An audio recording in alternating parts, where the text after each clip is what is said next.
오늘 이야기 중에 가장 중요한 부분을 먼저 말씀드리겠습니다. 모임에서 2시간 동안 아무리 좋은 대화를 나눠도 헤어질 때 단 한마디를 잘못하면 그 사람은 여러분을 다시 만나고 싶지 않게 됩니다. 반대로 대화 중에 좀 어색한 순간이 있었더라도 마지막 30초를 잘 마무리하면 그날 모임 전체가 좋은 기억으로 남습니다. 노벨 경제학상을 받은 심리학자가 밝힌 연구 결과입니다. 사람은 경험 전체를 기억하지 못하고 딱 2가지만 기억한다고 합니다. 가장 강렬했던 순간과 마지막 순간. 그래서 헤어질 때 무심코 던진 말 한마디가 평생 쌓아온 품격을 무너뜨릴 수 있습니다. 오늘 영상 끝까지 보시면 어떤 말이 관계를 망치고 어떤 말이 여러분을 다시 만나고 싶은 사람으로 만드는지 정확히 알게 되실 겁니다. 여러분, 솔직히 여쭤보겠습니다. 모임에 다녀오신 후 집에 돌아와서 오늘 내가 말을 너무 많이 했나? 괜히 그 얘기 꺼냈나? 이런 후회 한 번쯤 해보신 적 있으시죠? 저도 그랬습니다. 어느 모임에 갔다가 돌아오는 길에 문득 깨달았거든요. 오늘 나는 2시간 동안 떠들었는데 정작 다른 사람 이야기는 단 10분도 듣지 않았구나. 그날 밤에 잠이 안 오더라고요. 장자가 이런 말을 했습니다. 가장 훌륭한 말솜씨는 말하지 않는 것이다. 젊었을 때는 이 말이 무슨 뜻인지 몰랐습니다. 말을 잘해야 인정받고 내 생각을 논리적으로 펼쳐야 이기는 줄 알았거든요. 그런데 60년을 살아보니 알겠더라고요. 진짜 모임에서 빛나는 사람은 말 잘하는 사람이 아니었습니다. 그런데 우리는 종종 착각합니다. 모임에 나가면 내가 아는 것을 보여줘야 하고 내 경험을 나눠줘야 하고 내 자식이 어떻게 잘 되고 있는지 슬쩍이라도 알려야 괜찮게 사는 사람으로 인정받을 수 있다고 믿죠. 솔직히 말씀드릴게요. 저도 그랬습니다. 모임에 나가면 어떻게든 한마디라도 더 하려고 내 이야기를 끼워 넣으려고 타이밍을 재고 있었거든요. 그런데 어느 날 깨달았습니다. 모임이 끝나고 집에 가는 길에 오늘 그 사람 참 좋더라 하고 떠오르는 사람 있잖아요. 그 사람이 무슨 말을 했는지 기억나십니까? 기억 안 나실 겁니다. 정작 기억나는 건 그 사람이 한 말이 아니라 그 사람과 함께 있을 때 내가 느꼈던 감정입니다. 그 사람 앞에서는 내 이야기를 편하게 할 수 있었어. 그 사람은 내 말을 끝까지 들어줬어. 그 사람과 있으면 왠지 내가 괜찮은 사람 같았어. 이겁니다. 진짜 모임에서 빛나는 사람은 말을 잘하는 사람이 아니라 함께 있으면 상대방이 빛나게 느껴지는 사람입니다. 어떻게 하면 그런 사람이 될 수 있을까요? 특별한 말솜씨가 필요할까요? 타고난 유머 감각이 있어야 할까요? 아닙니다. 오늘 제가 알려드리는 5가지만 기억하시면 여러분도 오늘 저녁 모임부터 달라지실 수 있습니다. 여러분의 소중한 구독과 좋아요는 콘텐츠 제작에 큰 힘이 됩니다. 먼저 첫 번째 비밀, 처신사의 마음을 담는 법에 대해 말씀드리겠습니다. 여러분, 보통 모임에 가시면 어떻게 인사하시나요? 오셨어요? 오랜만이네요. 잘 지내셨죠? 가장 흔한 인사입니다. 틀린 것도 아니고 나쁜 것도 아니에요. 그런데 어디 가나 환영받는 분들은 첫 마디부터가 다릅니다. 심리학에서 후광 효과라는 게 있습니다. 첫인상이 좋으면 그 뒤에 상대방이 작은 실수를 해도 그럴 수 있지 하고 호의적으로 넘어간다는 거죠. 반대로 첫인상이 별로면 그 뒤에 아무리 좋은 말을 해도 뭔가 속셈이 있나 하고 의심하게 됩니다. 그만큼 첫 3초가 중요하다는 겁니다. 그렇다면 기억에 남는 첫인사는 어떤 걸까요? 형식적인 인사와 비교해 보겠습니다. 오셨어요? 라고 하면 그냥 확인하는 거잖아요. 오랜만이에요? 라고 하면 사실을 전달하는 거고요. 그런데 이렇게 말하면 어떨까요? 아이고, 오늘 여기서 뵙네요. 이건 기쁨의 표현입니다. 오시는 줄 알고 기대하고 있었어요. 이건 상대방을 기다렸다는 뜻이 담겨 있죠. 표정이 밝으시네요. 좋은 일 있으셨나 봐요. 이건 상대방에 대한 관심의 표현입니다. 이 말들의 공통점이 뭔지 아십니까? 첫 마디에 내가 들어가면 나를 위한 인사이고 당신이 들어가면 상대를 위한 인사입니다. 나 오늘 늦을 뻔해서 차가 막히더라고. 이건 내 이야기로 시작하는 거죠. 그런데 오늘 오신다고 해서 기대했어요 라고 하면 상대방의 존재 자체를 반가워한다는 뜻이 담깁니다. 반대로 피해야 할 처신사도 있습니다. 아이고, 나 오늘 컨디션이 안 좋아서 요즘 허리가 아파 죽겠어요. 길이 왜 이리 막히는지 모르겠네. 이런 말들은 전부 나로 시작합니다. 만나자마자 내 사정, 내 핑계, 내 불편함을 늘어놓는 거죠. 듣는 사람 입장에서는 아, 그렇구나 하고 넘어가지만 마음속으로는 벌써 피로감이 쌓이기 시작합니다. 처신사에서 내 이야기를 먼저 하면 그 모임 내내 내 이야기 많이 하는 사람으로 인식됩니다. 반대로 처신사에서 상대방을 먼저 반기면 배려 있는 사람으로 기억됩니다. 자, 이렇게 처신사를 잘 건넸습니다. 상대방 얼굴에 미소가 번졌습니다. 좋은 시작이에요. 그런데요, 이 좋은 시작을 5분 만에 망쳐버리는 사람들이 있습니다. 본인은 전혀 모릅니다. 오히려 도움을 주고 있다고 생각하거든요. 대체 무슨 행동일까요? 두 번째 비밀, 침묵의 품격에 대해 말씀드리겠습니다. 모임에서 피해야 할 행동일 순위가 뭐냐고 물으면 보통 자기 자랑이라고 대답하죠. 맞습니다. 쓸데없이 자식 자랑, 돈 자랑 늘어놓는 사람 옆에 앉으면 2시간이 이틀처럼 길게 느껴지니까요. 그런데 자랑보다 훨씬 더 치명적인 게 있습니다. 바로 상대방 말에 끼어드는 습관입니다. 구체적인 상황을 보여드리겠습니다. 동창 모임에서 한 친구가 이렇게 말을 꺼냅니다. 요즘 손주를 봐달라는 통에 진짜 녹초가 돼. 이 말을 들은 한 분이 이렇게 반응합니다. 에이, 그래도 손주가 어딘데. 나는 손주 얼굴 보기도 힘들어. 우리 며느리는 말이야. 어떻습니까? 이야기가 어디로 갔습니까? 손주 때문에 피곤하다던 친구의 이야기는 사라지고 그분의 며느리 이야기로 넘어갔습니다. 반면 다른 분은 이렇게 반응합니다. 그래, 많이 힘들었겠다. 그리고 3초간 아무 말 없이 친구의 눈을 바라봅니다. 그러자 친구가 말을 잇습니다. 그게 사실 내가 힘든 건 손주 때문이 아니라 딸이 고맙다는 말 한마디를 안 해서. 보셨습니까? 먼저 끼어든 분에게는 참아 못한 진짜 이야기가 침묵하며 기다려준 분에게는 저절로 나왔습니다. 침묵하며 기다려준 분이 한 건 뭡니까? 딱 한 문장과 3초의 침묵입니다. 그게 전부입니다.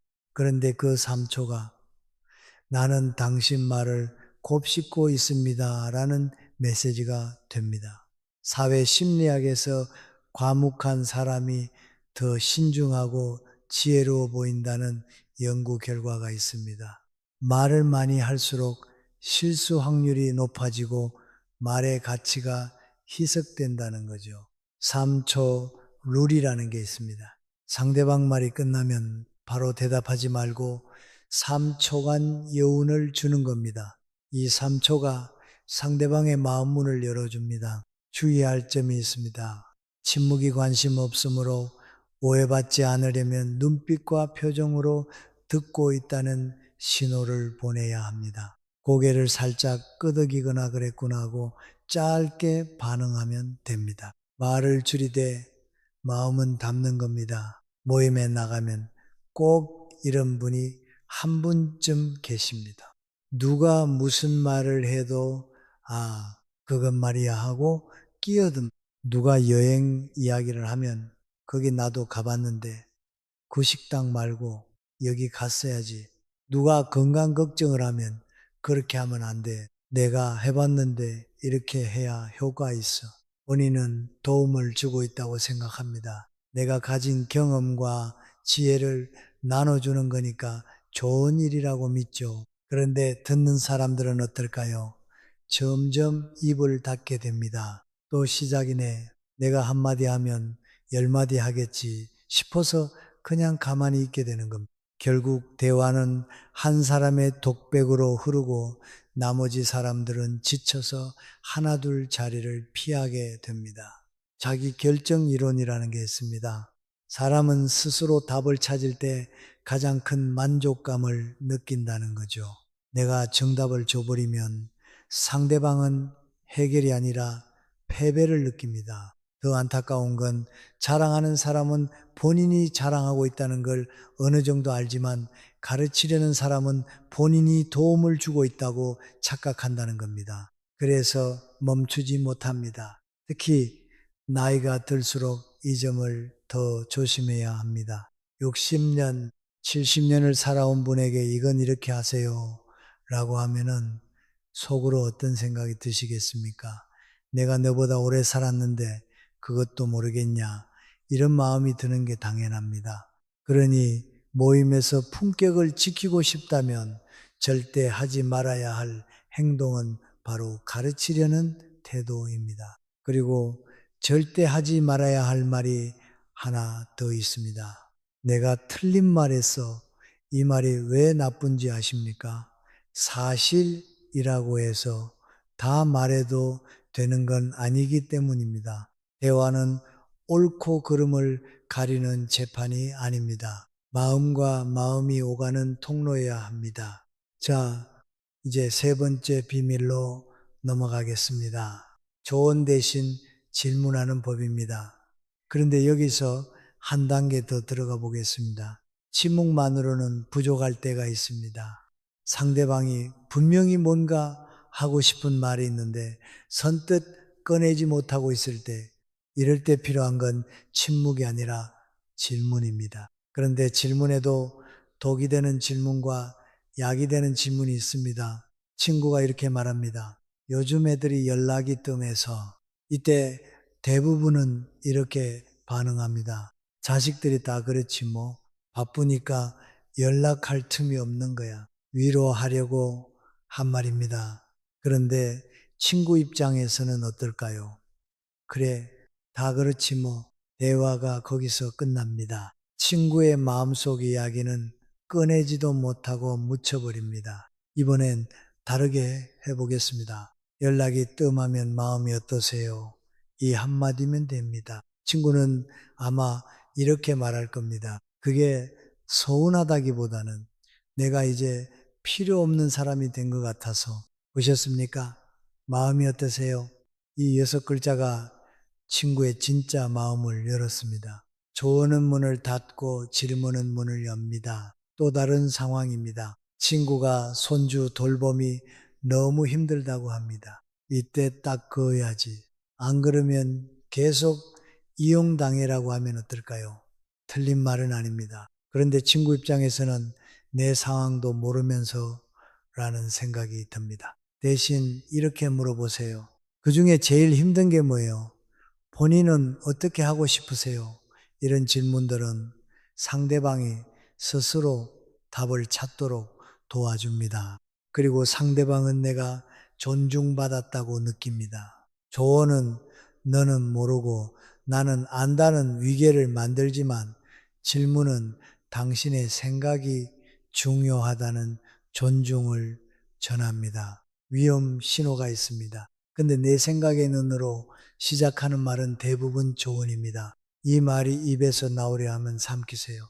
네 번째 비밀은 칭찬의 방향을 바꾸는 것입니다. 나이가 들면 칭찬도 조심해야 합니다. 겉을 칭찬할 게 아니라 속을 봐줘야 합니다. 위험한 칭찬들이 있습니다.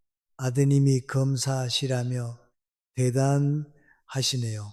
이건 자녀 배경을 칭찬하는 거죠. 얼굴이 참 좋아 보이세요. 나이 들면 외모 칭찬해. 민감해집니다. 오히려 예전보다 못해 보인다는 뜻으로 들릴 수 있어요. 그 나이에 그 정도면 잘하시는 거예요. 이건 나이를 언급하면서 한계를 규정하는 겁니다. 심리학자 캐럴 드웨의 연구에 따르면 타고난 것을 칭찬하면 부담을 주고 선택이나 노력을 칭찬하면 힘을 준다고 합니다. 그래서 힘이 되는 칭찬은 이런 겁니다. 그 모임을 10년째 빠지지 않고 나오신다면서요. 그 꾸준함이 정말 멋지세요. 어려운 상황에서 그런 결정 내리기 쉽지 않으셨을 텐데요. 이 나이에 새로운 걸 배우시다. 그 용기가 부럽습니다. 핵심 공식이 있습니다. 관찰한 행동이나 선택 더하기, 그것이 왜 가치 있는지 이 두 가지를 합치면 진짜 칭찬이 됩니다. 예를 들어 매주 산에 가신다고요. 꾸준히 건강 챙기시는 모습이 본받고 싶어요 라고 하면 됩니다. 제 경험을 말씀드릴게요.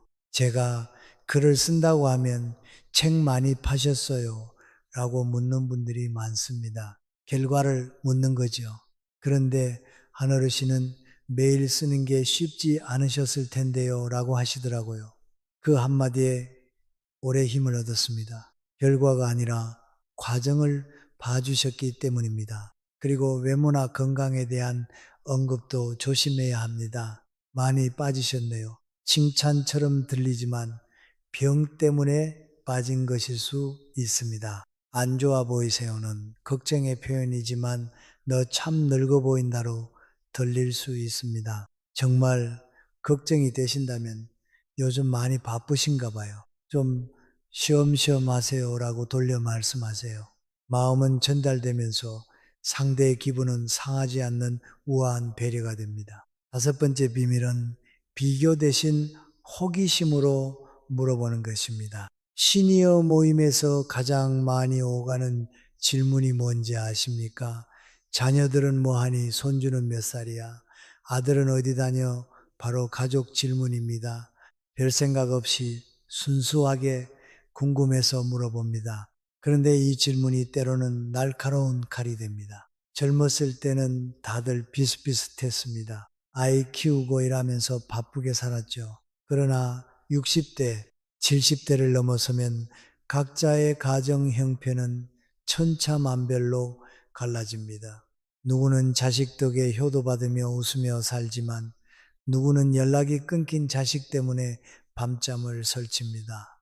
누군가는 자녀가 결혼을 안 해서 속을 끓이고 또 누군가는 손주 얼굴조차 구경하지 못했을 수 있습니다. 이런 상황에서 애들은 잘 지내라는 질문은 잘 지내는 사람에게는 자랑할 기회이고 잘 안 되는 사람에게는 상처입니다. 질문하는 사람은 안 보였을지 몰라도 대답하는 사람은 순간 곤란해집니다.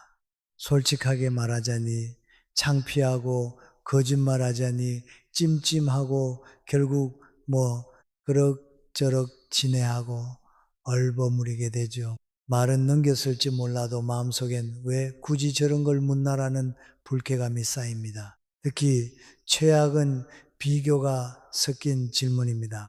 영순이 아들은 대기업 갔다던데 너희 집은 어때? 순복이 딸은 이번에 결혼한다는데 너희 집 소식은 없어. 이런 말은 무심코 던진 말일지 몰라도 듣는 사람에게는 비수가 됩니다. 사회 비교 이론이라는 게 있습니다. 사람은 자기 상황을 타인과 비교하여 평가하려는 본능이 있습니다. 그런데 이 비교가 대화에 들어오면 독이 됩니다. 심리학적으로 보면 타인의 약점을 먼저 건드리는 질문에는 무의식적으로 내가 너보다 상황이 낫다는 것을 확인하려는 심리가 깔려 있다고 합니다. 본인은 전혀 그런 의도가 아니었어도 듣는 사람은 그렇게 느낄 수 있다는 겁니다. 진짜 품격 있는 사람은 질문의 방향부터 다릅니다. 자녀나 배경이 아니라 지금 내 앞에 있는 사람, 그 자체에 집중합니다. 애들은 잘 지내? 건강은 괜찮아? 이런 질문은 응 아니면 아니라고 대답해야 하는 닫힌 질문입니다. 반대로 호기심이 담긴 열린 질문은 이렇습니다. 요즘 하루가 어떻게 가세요? 요즘 마음을 쓰는 일이 있으세요? 기다려지는 일이 있으세요? 이런 질문들은 상대방이 하고 싶은 이야기만 골라서 편하게 말할 수 있게 해줍니다. 가족 얘기를 하고 싶으면 가족 얘기를 하면 되고, 취미 얘기를 하고 싶으면 취미 얘기를 하면 됩니다. 선택권이 상대방에게 있는 겁니다. 질문하기 전에 이 질문에 대한 답을 들으면 나는 무엇을 하려는가를 생각해 보세요. 비교하려는 것이면 삼키고, 이해하려는 것이면 건네세요. 그리고 여기서 꼭 지켜야 할 철칙이 하나 있습니다. 만약 상대방이 대답하기 싫어하는 기색이 보이면 절대 파고들지 마십시오. 왜 무슨 일 있어? 뭔데 말해봐. 이런 추궁은 금물입니다. 그럴 땐, 참 그러고 보니 나 어제 재밌는 거 봤는데라며 자연스럽게 화제를 돌려주세요. 이렇게 상대방의 경계를 존중해주면 그 사람은 여러분을 편안한 사람으로 기억합니다. 반대로 내가 무례한 질문을 받았을 때는 어떻게 해야 할까요?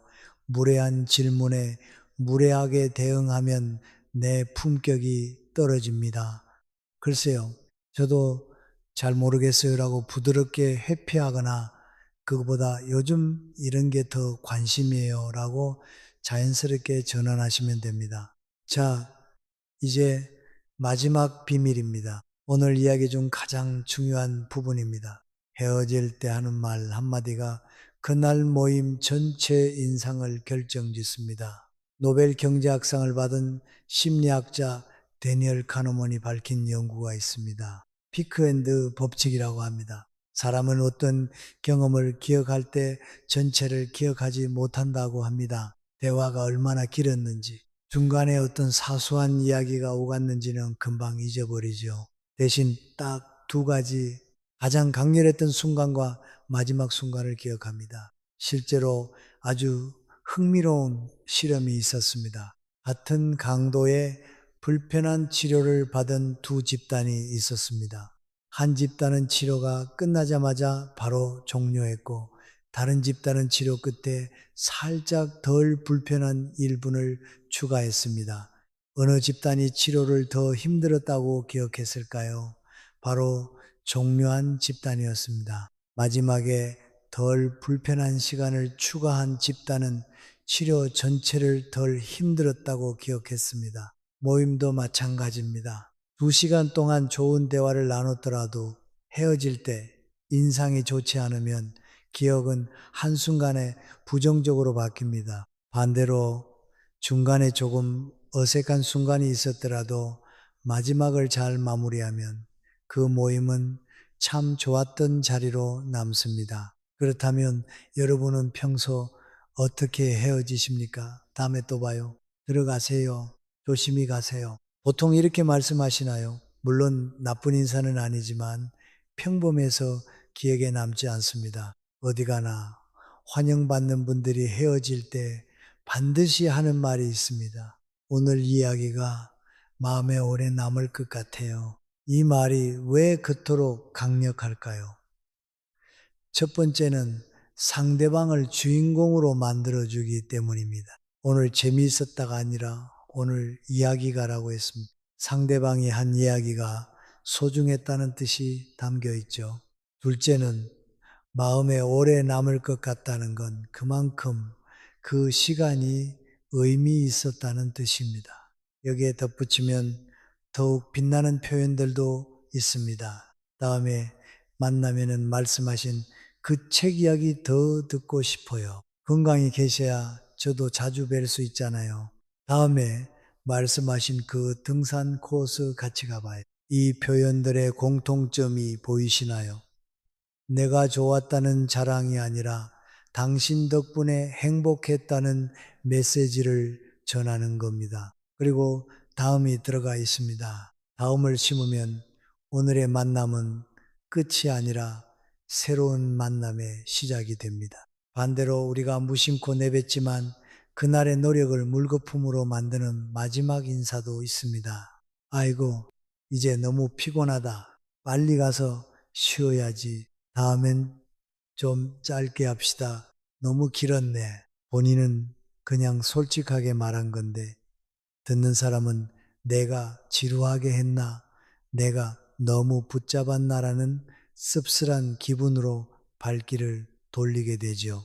진짜 고수들은 헤어질 때 다음 만남에 씨앗을 뿌리며 마침표를 찍습니다. 이렇게 말하면 오늘 모임은 끝이 아니라 새로운 만남으로 이어지는 설렘이 됩니다. 상대방은 이 사람이 나를 다시 만날 가치가 있는 사람으로 생각하는구나 라며 깊은 여운을 안고 돌아가게 됩니다. 헤어짐은 그 자리에서 끝나지 않습니다. 만약 모임에서 의미 있는 대화를 나눴다면 다음날 간단한 연락을 보내보세요. 문자 메시지로 어제 만나서 반가웠습니다. 건강하세요 라고 한 줄만 보내도 됩니다. 나이가 들면 새로운 관계를 만드는 것보다 곁에 있는 소중한 관계를 잘 유지하는 것이 훨씬 중요합니다. 헤어질 때 따뜻한 한마디, 그리고 그 다음 날의 작은 관심이 여러분의 관계를 더욱 풍성하게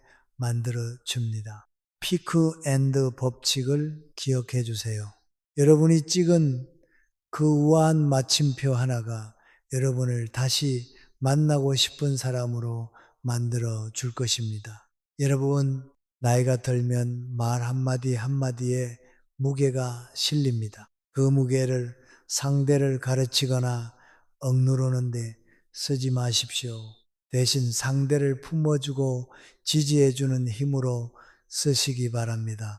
겉모습이 화려하지 않아도 좋습니다. 형편이 조금 넉넉지 않아도 품격은 유지할 수 있습니다. 하지만 말투가 거칠고 무례해지면 그동안 쌓아온 품위는 한순간에 무너집니다. 나이가 들어 가장 빛나는 매력은 화려한 입담이 아니라 사람의 마음을 따뜻하게 하는 말투에서 나옵니다. 말이란 결국 내가 상대방에게 건네는 선물입니다. 받는 사람의 마음을 환하게 해주는 선물, 오늘 말씀드린 5가지 기억하시죠?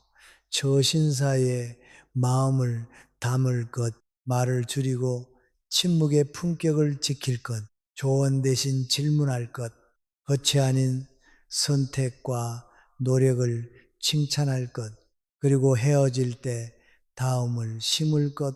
오늘 저 또한 여러분의 귀한 시간 덕분에 정말 시간 가는 줄 모르고 이야기했습니다. 다음에 또 좋은 이야기로 찾아뵐 테니 그때까지 꼭 건강하게 계셔야 합니다. 우리가 건강해야 다음에 또 기분 좋게 뵐 수 있지 않겠습니까?